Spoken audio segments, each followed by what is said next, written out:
Today, early morning, December 5th, 2024, I'm doing something that I really enjoy, which is urban exploration. I'm right here at the intersection of Tuckahoe and, that's the entrance for the spring. And I'm going to do a visit to the Sherwood house here in Yonkers. It's an 18th century tenant farmer house. I'm sure that many of you have passed by but never visited. So this is a place that people should come and learn about the history of Yonkers. We are going to have a private tour of the house. Mr. Sherwood built the house and then sold the house to a doctor. And this became the first doctor's office in the city of Yonkers. So stay tuned. They're going to open the door for us in a little while, and we are going to go inside and see what we see. We have heard about some people saying that paranormal experience happened in this house. So we're going to go there and take a look, see if we feel anything. So stay tuned for more. Our guy just came through, he just came in, and he's gonna give us a private walk of this property and tell us the story of the house and the property around. He just gave me a little bit, and this is amazing. I bet that most of you, people that live right here in Yonkers, have no idea of what's happening. Let's go there. Urban exploration is one of the things that I love to do. And believe it or not, I've been living in Yonkers for the last 40 years, 45 years to be more exactly. And I had no idea of the place where I'm in today. But gladly, I had a chance to meet Jason Medina and Jerry, who are an expert on local history. I bet that many of you, if not the majority of you, don't know the history about our great city. Jason, Jerry, take it away and tell us about the property. Let's start with outside and move it inside. Okay. Well, welcome to Sherwood House. Sherwood House is a restoration project of the Yonkers Historical Society. The three buildings, the barn, the farmhouse, and the cottage all belong to the Yonkers Historical Society. It was given to us by Con Edison. Rather than tear it down, the Yonkers Historical Society took possession of the three buildings, and with the promise that we would restore the main house to original condition and maintain it as a museum. So that's been our obligation for many years, and Sherwood House was built at approximately 1740. It's a colonial farmhouse. It was on the Phillips Manor estate. It was a rental farm. Thomas Sherwood came from Connecticut and rented the property and built a house, which was common. This land was considered very valuable because of the Hudson River. Farmers could grow their crops here and ship them to New York City, which was a big market for them. So the land was sought after, and there was quite a diverse population of people that wanted to rent farms here. And the Phillips family owned almost half of Westchester, from the Hudson River to the Bronx River, from the lower Riverdale all the way up to northern Westchester. And the king gave the Phillips family permission to rent farms. And as a result, we now have Sherwood House, which is built on the inside in English-style architecture. The outside of the house has elements of Dutch architecture. So even back in the 1700s, people were mixing architectural styles. The house is built into a side of a hill, which in some ways insulates it from nature. People had to live in nature here differently than we do. They didn't have the benefit of oil heat or anything like that, so living with nature was something that they had to learn how to do and to survive. So the first room that was built is the kitchen, and why don't we come into the kitchen and see what it looked like? Just before we go, Jason, since you're here now with us on this first frame, tell us a little bit about your involvement, why you're here. We had interviews with you, a few in the past. You have amazing stories to tell, but does this connect in any way, shape, or form with your other projects in your life? It's actually directly related to that, because if not for those projects, I wouldn't even be here. When I was doing my research on the Kings Park Psychiatric Center, I used to go out to the Kings Park Heritage Museum on Long Island a lot. And the guy who was running it at the time, Leo Ostable, he passed away, but now the museum is actually named after him. But when he was running it, he would tell me that if I lived in Kings Park, he would actually name one of the rooms there at the museum for me, and he would dedicate it to my books that I was working on at the time. And because I was there pretty much every month, every week, and until I finished the project, which took me 9 years to do. And it was very interesting to be involved in that, and to learn about the history of the town and the history of the hospital and how it was connected to the town. And so when I started working on that, I decided I was going to write some fictional books as well. And I had written a fictional book while I was waiting to work on that project and taking my time doing that one. I did a fictional story. So I had already done a book, and the History Press actually saw my website for my paranormal investigations, because it was because of paranormal investigations that I became involved in researching Kings Park, because I learned that it was haunted. So I wanted to go out there, and I started researching it, and before I knew it, I decided I wanted to write books about it. But that's another story altogether. I don't want to get into that, but Yeah. We will get into that sooner or later, Yeah. because you have an amazing stories. So let's look at this room and tell us about this specific room. But just to mention the connection, it was that because I was going out there so much and doing this stuff, and the History Press found out that I had a paranormal website and that I had already written a book, and they asked me if I wanted to write a book about ghosts and legends of Yonkers, since I lived in Yonkers. So I said, yeah, and then I found out I might as well join the Yonkers Historical Society, since I can't go to Kings Park and join their museum. I can join the Historical Society here where I live. So I joined the Yonkers Historical Society, and the first place they told me, we need volunteers at Sherwood House Museum. I said, where is that at? And that's pretty much what everybody says when you mention Sherwood House Museum. And they told me, it's right there in Tuckahoe Road by the Spring Parkway. I said, oh yeah, I pass it all the time. So I came here, and it was right around this time of year, my first time here. They were setting up for the candlelight tours, which is going to be this weekend, actually, on the 7th and the 9th. 7th and the 8th, sorry. But I came here, and they were setting it up. I introduced myself. I walked around. I asked if pictures are allowed. At the time, they said, oh, yeah, I guess if you want. So I took a couple of photos. They became my first photos that I ever took of this place. It wouldn't be the last, because I've taken hundreds since I've been here. And I started volunteering here right after that. I met Jerry. Jerry was pretty much the guy in charge here, and I became his apprentice pretty much. He told me everything I knew about this house, and I learned a lot from him. I used to watch him on the tours. I would follow him along and listen to everything he tells people, and I was absorbing it all like a sponge. But my main thing was that I wanted to be involved with the photos and stuff, the historic photos, and I eventually was able to get access to that, and I made a souvenir book of Sherwood House, because it's something I also wanted to do for a long time, since I write books. So you're going to show us the cover of that book in a little while. Yeah, it's in the and tell the people that are watching us, how can they get a copy of it? Yes. And if they come for the Candlelight tours. Candlelight tours, will the book be available if they want to purchase it here from you? Yes, but right now we only have limited amounts, because throughout the season we've sold a lot of the copies we've had. That's a good problem to have. Yeah. So let's go in and let's tell us a little bit about this specific room. Okay. This was the first room that was built in the house, and we've kept it pretty much as you would have seen it in the 1700s. Everything was done by hand. There was no lumber yard to buy lumber, so in order to build the house, they had to cut down trees, and if you look at the beams here, you can see marks where they actually made them straight with an axe.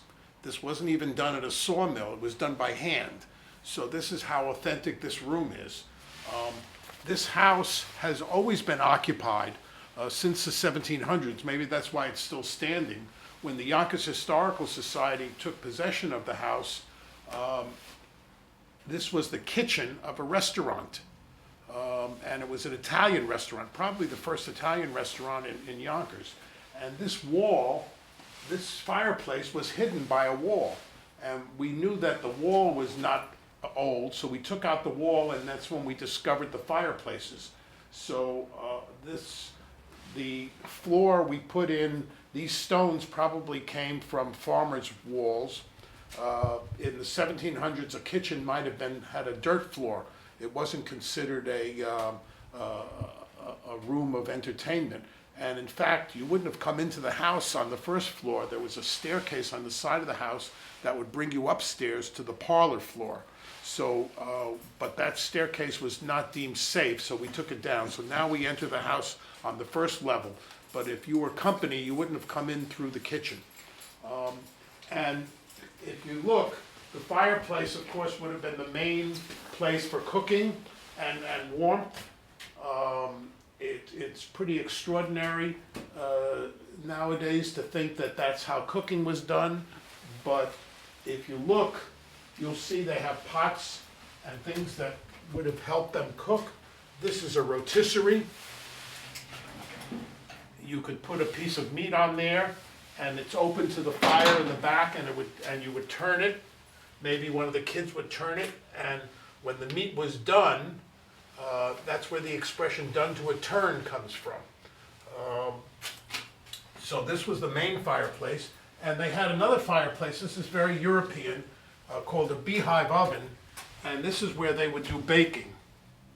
And what they would do is they would start a fire in there, and when the fire burned down, the rocks underneath kept the heat. They would brush out all that stuff, and then they could do things like bake bread.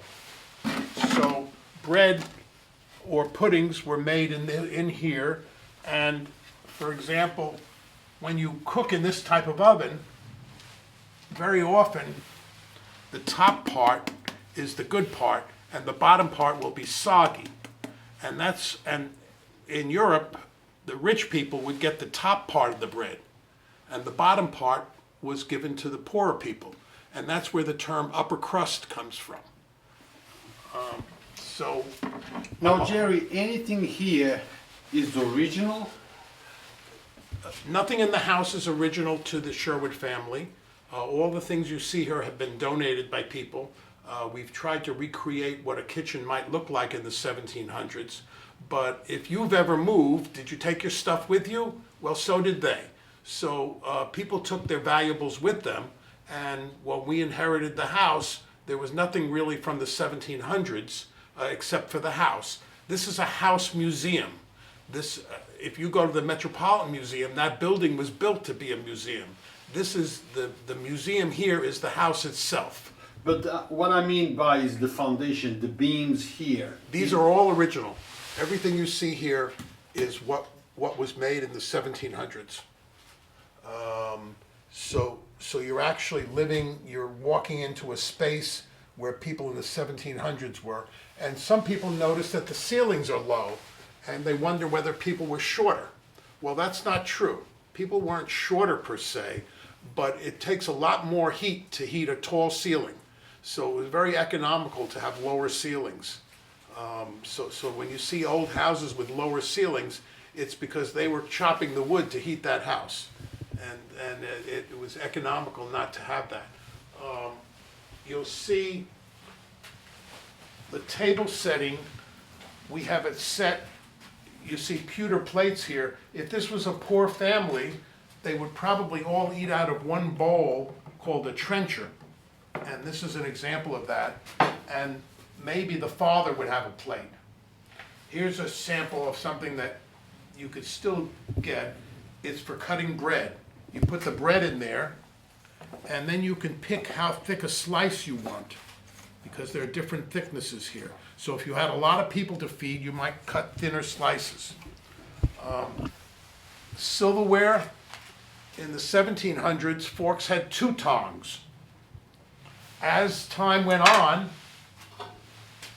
it became 3 tongs. And now we have 4 and sometimes 5 to hold the food better.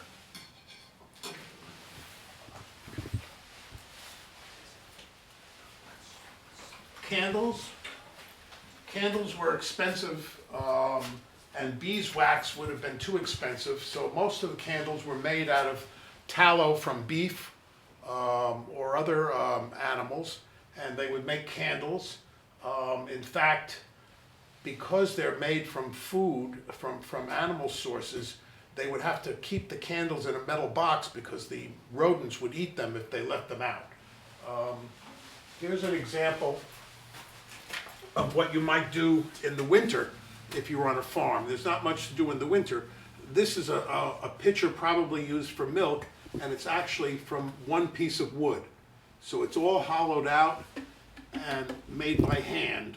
But that's an example of how they use things in nature to survive.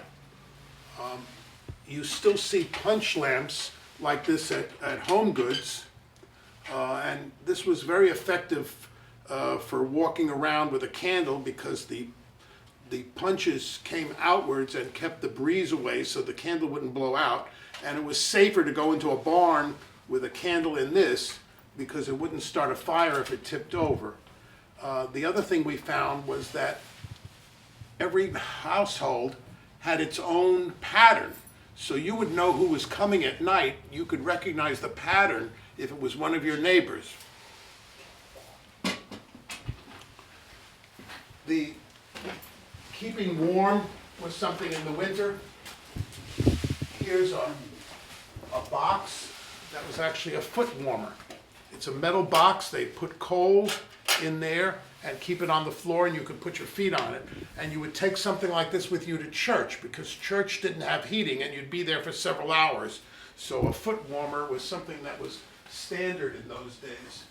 All right, so now let's move to the other areas.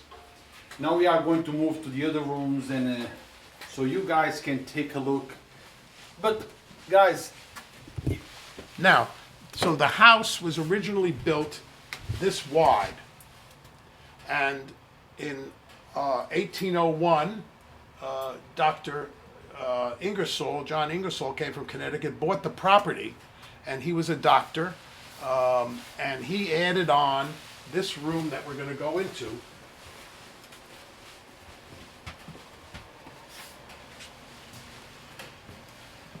So there are two rooms here, and this was Dr. Ingersoll's home office, and he put on this door for his patients. So this was a home office. So nowadays everybody's working from home, but even then in the 1700s they had home offices, and it would keep the patients from the family area. So he built out a separate wing to the house for his patients. Dr. Ingersoll was a different kind of doctor than most of the doctors because he believed in herbal medicine, and he believed in rest and proper diet, whereas bleeding was the main tool of most doctors from the Greek ages. People were bled when they felt something was wrong to get the bad stuff out of their body. Dr. Ingersoll did not believe in that. He believed in herbal medicines. We maintain an herbal garden outside the house where he would pick things, and depending on what the diagnosis was, he would make a concoction. He would make a paste, and he could put the paste here, and when it dried, he could actually cut out strands of medicine that you could take with you. Or they could use something like this, which he would put the paste here, and he could actually punch out pills. So depending on what was wrong with you, he would give you a different kind of medicine to take. So Dr. Ingersoll was sort of ahead of his time. He wasn't the only one, but most doctors still believed in bleeding. So here's an example of what would happen to you in the 1700s. This bowl is not broken. This was actually a bleeding bowl. In case he was operating on your face, taking out a tooth or correcting something, he would put this under here. It would fit under your neck, and the blood would go into here, not on your clothes. So it's called a bleeding bowl.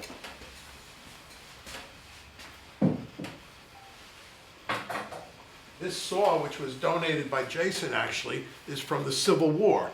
And it was used by doctors to amputate. And the doctors were not the best doctors in the world in the Civil War for the Union. And this type of saw is actually called a hacksaw. We still have hacksaws today, but they would use this to cut off bone. And when the soldiers needed to have their legs or arms amputated and the doctors were coming, the soldiers would say, "Dr. Hack is coming." And that word expression hack is still used today. It describes someone who's not very good at their job. So do we know if that saw actually amputated somebody's leg? This is an actual saw from the Civil War medical. That was actually used? Yes. So now let me show you guys the room. So, And here would be a medicine cabinet, maybe showing how they would store certain liquids and things like that, pills and things like that, and making an old-looking type of office. And Dr. Ingersoll's practice went from the bottom of Riverdale to the outskirts of White Plains. And if you needed a doctor, you would have to come here to get him. There was no 911 to call. There was no phone. So in order to get the doctor, you would have to come here first. So it wasn't quite the same. Probably a lot of people died waiting to find a doctor. But he treated people here when they came, and he wasn't a very good businessman.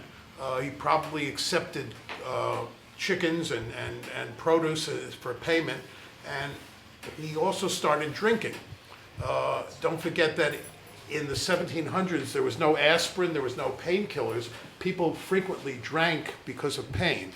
And he died poor. His wife had to sell the property when he died. But he still was the first doctor's office in Yonkers. So now we're going upstairs, or there is another room here? First we're going to go here. Okay. This room is actually, remember I told you it's on the side of a hill. We're actually below the ground here. So this room is cooler always, and this is where they would store food in the summer.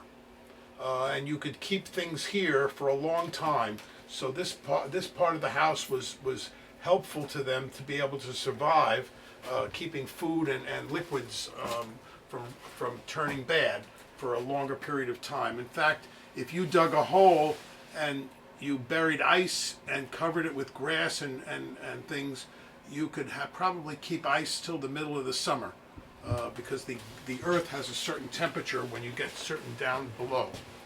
So now we're going to go upstairs, and again, the house was just this wide originally, and to show you that, there's still a window here, even though there are rooms now that were added on, but originally this was the side of the house. And here, we're at ground level now because we're on the side of a hill. So there was a back door, and if you notice, the doors in the house are Dutch doors, meaning they have two pieces, the top piece and the bottom piece. A Dutch door was considered very handy because you'd keep the bottom closed, you could open the top and let air in and keep the kids in the house and the animals out of the house.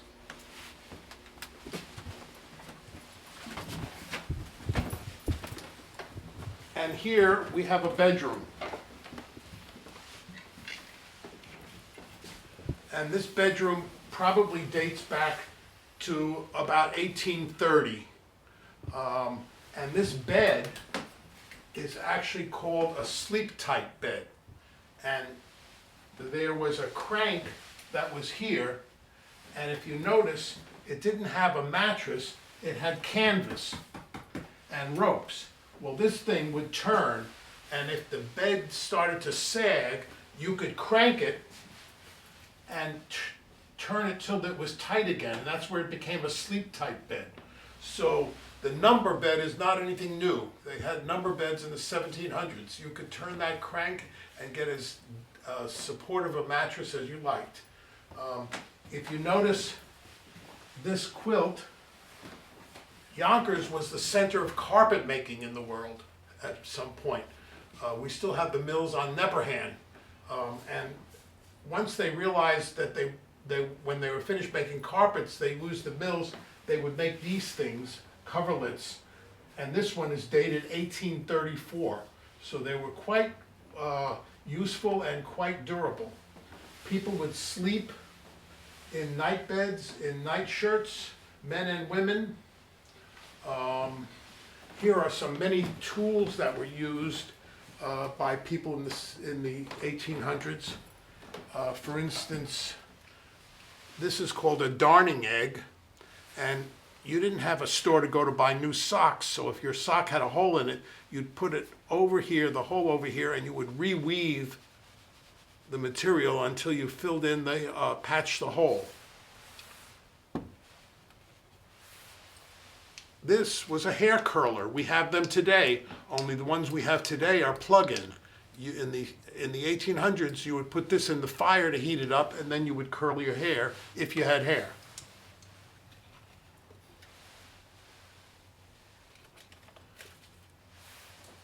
Fans, we all know about fans, but women, when they were courting, did not have dentistry, so frequently their teeth would either be missing or rotted, and rather than show off bad teeth to the man they were courting, they would talk behind a fan. And as soon as they were finished, they would fold up the fan and smile only with their lips, because they didn't want to show off they had bad teeth until after they got married. This is something that you probably know what it is. It's a shoehorn, but it's actually made of horn.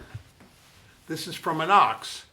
So even though we call it a shoehorn today, we've forgotten the fact that it was made of actually horn.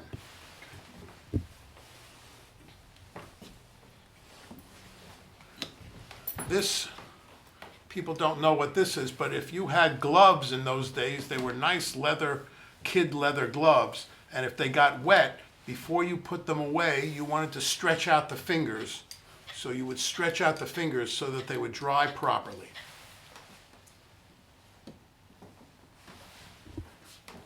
We know this to be a comb,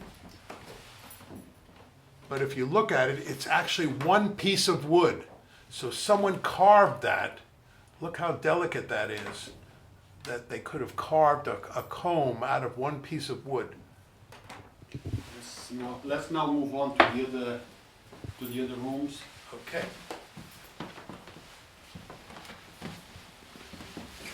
There's a third floor to the house, which we don't go into for the public because there's no fire escape up there. It would only be up and down here, so we're not allowed. But what I want to point out is that the steps, even though they were very good carpenters, we found out the steps are at different heights because that was an early burglar alarm. In case someone broke into the house and they were coming upstairs at night, they didn't know these stairs, they would trip because the stairs were not even. So if you lived here, you knew what the stairs were like. So they had the same concerns that we do. Now, here's the front door to the house. Remember I told you there was a staircase on the side of the house that would bring you up to the porch here. And this was the front door of the house, and this would have been the parlor room where guests would have come into. And this is the fanciest room in the house. You'll see even the windows have more glass panes in them than they do downstairs. This is a really elegant fireplace, probably Georgian style. And if you had anything fancy, this is where you would show it. So if you had something to show, you would put out your good stuff here. For example, in those days, the chair would have been made in America, but the fabric for the cushion, which was called the pouf, that fabric would have come from France, tapestry fabric, and the tapestry fabric would have been more expensive than the entire chair. They didn't have music from a radio. They didn't have, so most most houses had a piano, and this is called a square piano. It's a forerunner of the modern piano. It has less keys, and was built and then finally was replaced by the uprights, which had more standard keyboard. But this was an early piano from about 1850. This room is about 1850. Here's an example of if you were an accountant or a lawyer and you were traveling, you would take this desk with you. And what I like about it is it's all one piece of furniture, but it's got everything on it that you would need to operate a business, and it's the original laptop. So even laptops are not new.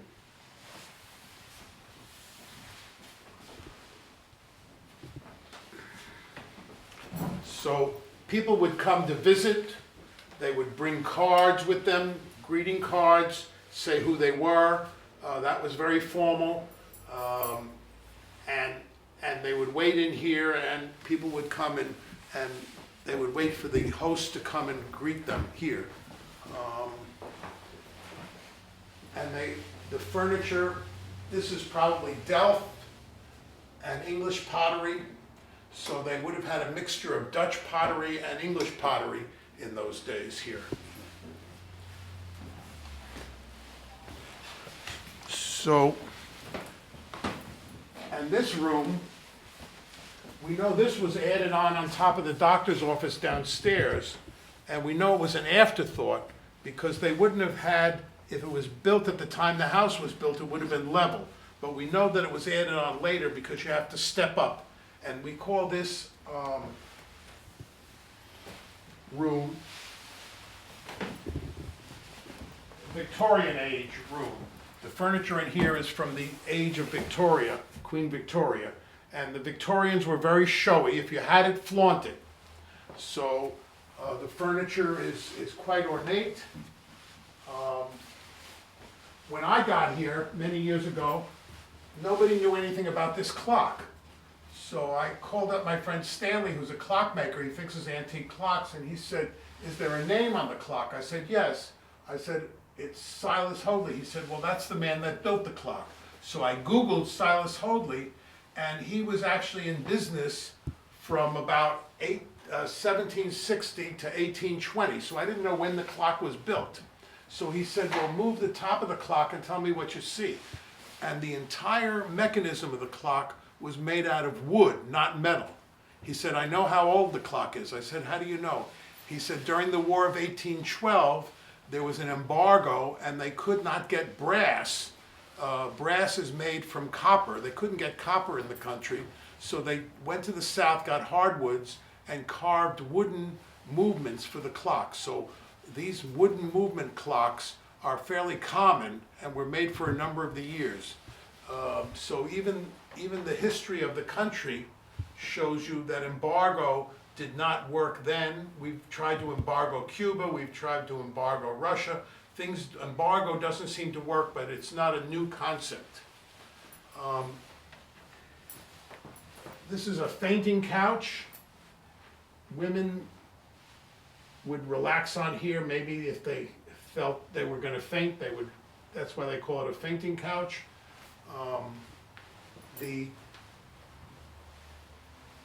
This is the original family, the Weed family, and you can see how they're dressed. They bought the property, they owned the property for almost 100 years, and they would come up, in the beginning it was a summer house. Yonkers was considered the country. So people from New York City would come to Yonkers to escape the heat. And eventually they moved here full time, and when they ran out of room, they built the cottage to house another part of the family. And they owned the house for almost 100 years.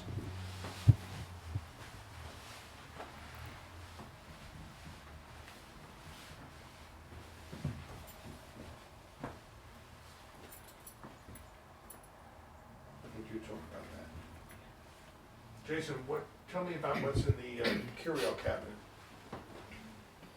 This here is a ribbon that was worn by people after Abraham Lincoln was assassinated.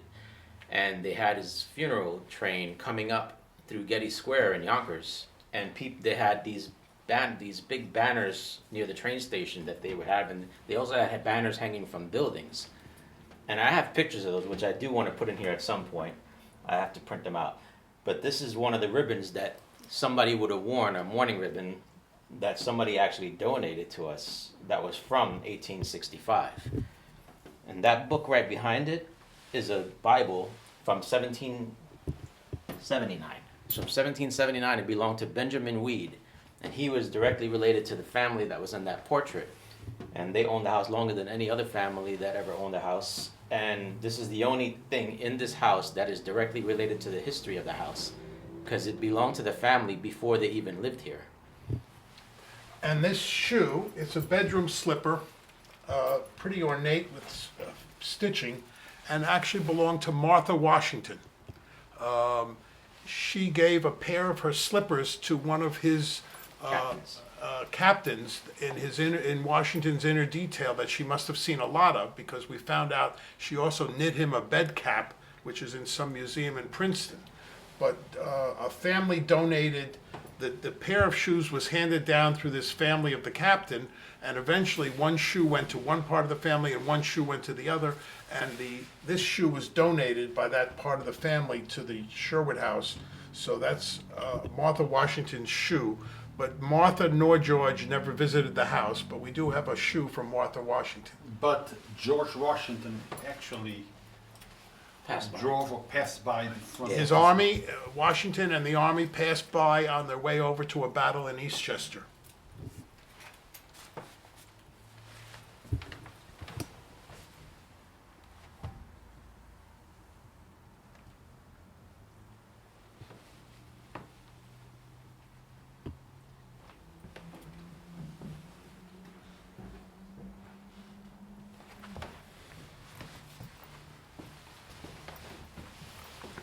So now we're almost finished with the tour. We have one more room to really look at, which we saved for last.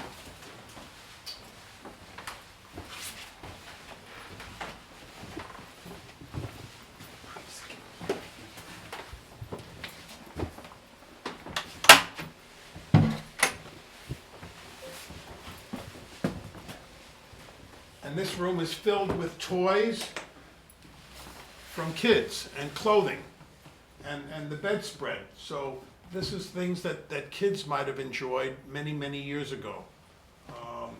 Here's a sample of clothing. This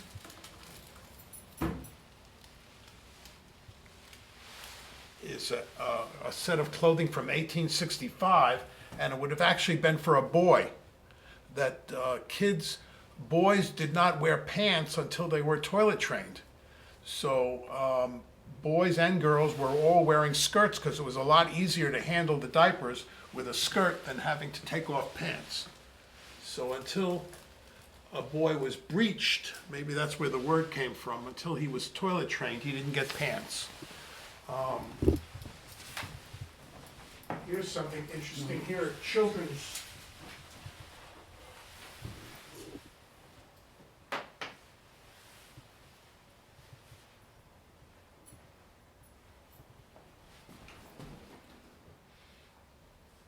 The dolls are from different periods. And here's a pair of shoes from the 1700s. And what you notice is that they were both the same on the bottom. They didn't have right or left. People did not have right or left shoes until they started making shoes in factories. So they would use one design for the shoe, and the leather was soft enough so that when you started wearing it, it would adapt to your foot. So you would know which was which, but when they were brand new, they were both the same.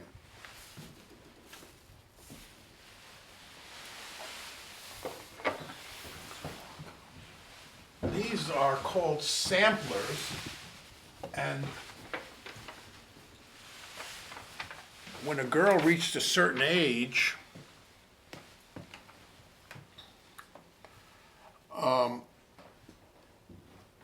when she was 12 years old, she would make a sampler to show all the different stitches that she knew how to do. And this one is from 1825, and it says, Margaret Grosbeck's sampler, made in the year of our Lord, 1825, in the 12th year of her age. Is that an original sampler? This is actually original, and these were quite valuable to family heirlooms. So the reason they're preserved, you'll see them at auctions, is that people did not get rid of it. It was a real accomplishment for a girl. So, and that was considered, a girl was now ready to become a woman of the house, that she knew how to stitch and do other parts. And in the 1700s, girls were taught to read, but they weren't taught math. They were taught to read so they could read the Bible. Boys were taught math because they would be handled the finances of the house. So this is the children's room, and a lot of toys and things that from a bygone era. So we're almost finished now. We're going to come back down the stairs. And again, you have to watch your head on the way down because it's very short there, that last piece. So make sure when you visit the house to duck your head.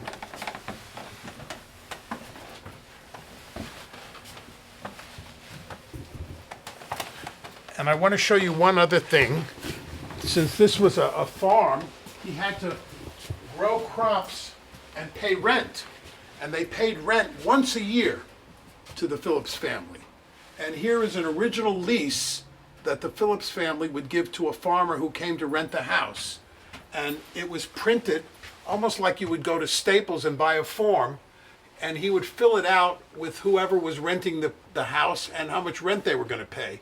And the terms of the lease are still things that would be interesting to landlords today. You weren't allowed to have anybody on the property who wasn't part of your family, so you couldn't sublet. And you couldn't take things off of the property and sell them, like big trees and things like that. And if you wanted to have a lease for 3 lives, your life, your son's life, and your grandson's life, you could apply for a lease for 3 lives, they called it. So not much has changed from a landlord. And if you paid your rent on time, he didn't raise your rent. So there was rent control. So, so in some ways, this was a farm that they needed to grow things to be able to save money, sell the crops, and pay their rent. So it wasn't just that they were existing for themselves; they had to earn money to pay the rent. So that's a sample of how life has changed and hasn't changed much. Well, on that note, we conclude our broadcast of this beautiful house, a history right here in our city. Guys, get to know Yonkers, get to know the history of Yonkers, get familiarized and transfer that knowledge to your own family, children, grandchildren, and whoever. Yonkers is rich in history. Jason? Jeffrey, thank you very much for making this happen. Hopefully, this will create a lot of interest for people in Yonkers to come and visit. You open from what days to what days? Is that a closing season? Tell us anything so if people want to come and visit. Well, we're closing this weekend. Will be the last weekend for the winter until we open again in the spring. And we're open on Sundays afternoons for people to come visit the house and have a tour. So if you come here at noon on Sunday during the year, you'll be able to have a tour of the house. But we have a website that you can visit to find out what events are going on.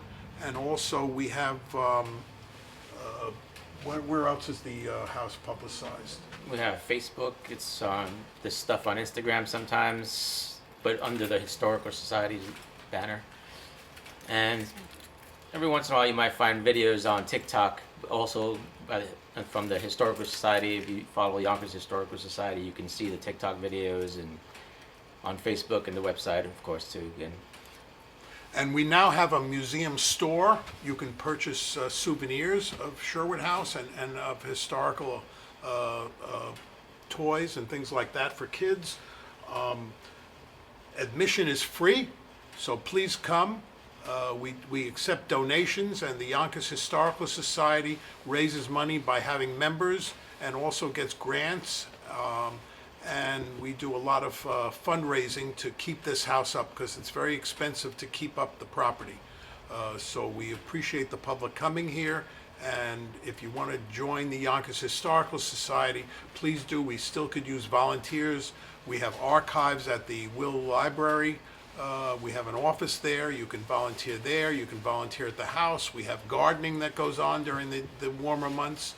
So there are plenty of opportunities to volunteer. So we invite Yonkers people to come visit us and also maybe belong to the Yonkers Historical Society. Now, Jason, the candlelight is coming up, right? Yeah, that'll Tell be us on about it so people can come over. Saturday and Sunday this weekend on the December 7th and 8th from 1 p.m. to 5 p.m. more or less. And there will be tours. There'll be somebody pretty much in every room of the house, and then there'll be refreshments and snacks over in the cottage where the gift shop is at.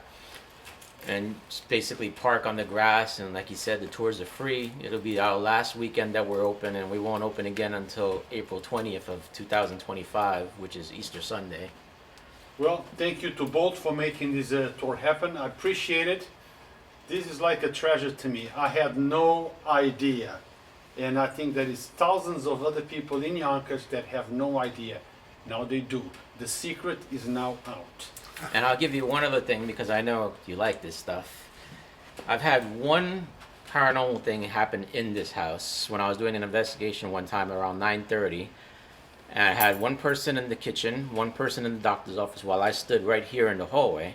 And I was specifically talking to one of our former volunteers right here, Betty Morgan. You can see her picture if you want.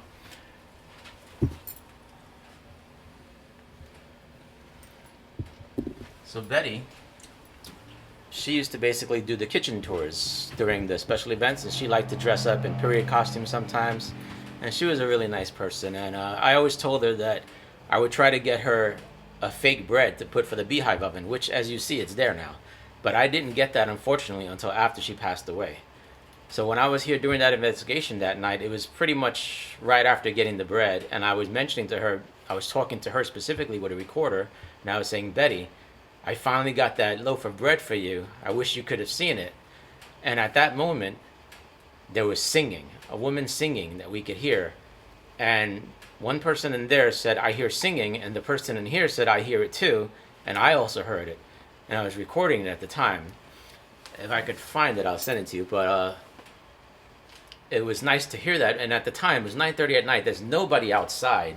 And if there was, you're not going to hear them from here. There's no way that we could have heard anyone walking on Tuckahoe Road, because that's, from this distance, that's like a block away. So, and it sounded very clear like it was in the house. Well, on that note, we conclude this interview. Betty, rest in peace. I guess she still visits the house. And thank you. Thank you once again for making this You're happen. very welcome.